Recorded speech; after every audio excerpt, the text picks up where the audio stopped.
Hello. അപ്പോൾ എല്ലാവരും എന്തെടുക്കുക? Phone തുറന്ന ഇപ്പോൾ ദേ ഓണവിഭവങ്ങളുള്ളൂ അല്ലേ? അപ്പോൾ ദേ എൻ്റെ വകയിരിക്കട്ടെ ഒരു ഓണമധുരം. അപ്പോൾ അതിന് വേണ്ട സാധനങ്ങൾ ഇതൊക്കെയാണ് കേട്ടോ. വളരെ എളുപ്പത്തിൽ ഉണ്ടാക്കാൻ പറ്റുന്ന ഒരെണ്ണമാണേ. അപ്പോൾ ദേ പഴം നമുക്ക് തൊലിയൊക്കെ കളഞ്ഞ് ഒരു മീഡിയം സൈസിൽ ഇങ്ങനെ ചെറുതാക്കി കട്ട് ചെയ്തെടുക്കാം.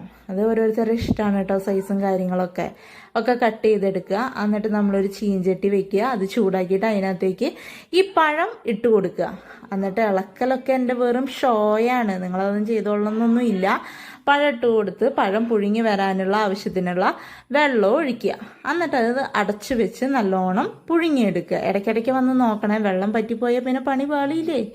അപ്പോൾ അടച്ചു വെച്ച് അത് പുഴുങ്ങിയെടുക്കാം.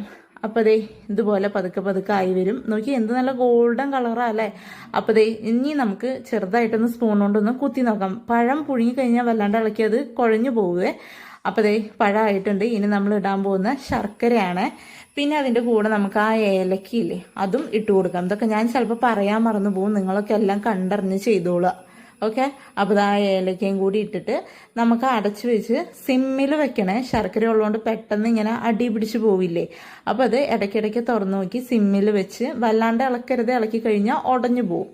അങ്ങനെ അപ്പോൾ അതേ പതുക്കെ പതുക്കെ ഇളക്കി. അപ്പോൾ ശർക്കര പാനിയൊക്കെ വറ്റി വന്നിട്ടുണ്ടാവും. എന്നിട്ട് അതിനകത്തേക്ക് അവസാനം ഒരു ഭംഗിക്കും ടേസ്റ്റിനും വാസനയ്ക്കും ഒക്കെ ആയിട്ട് ഒരു ഇച്ചിരി നെയ്യ് ഒഴിക്കുക.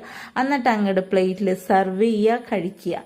ഇത് ഞങ്ങൾക്ക് എപ്പോഴും മമ്മി ഒരു മോർണിംഗ് ബ്രേക്ക്ഫാസ്റ്റ് ആയിട്ട് ഓണത്തിൻ്റെ അന്ന് ഉണ്ടാക്കുന്ന ഒരു ഡിഷാണ് കേട്ടോ. അപ്പോൾ നിങ്ങൾക്ക് ഇഷ്ടപ്പെട്ടാൽ ലൈക്ക് ചെയ്യാനും കമൻറ്റ് ചെയ്യാനും സബ്സ്ക്രൈബ് ചെയ്യാനും മറക്കല്ല.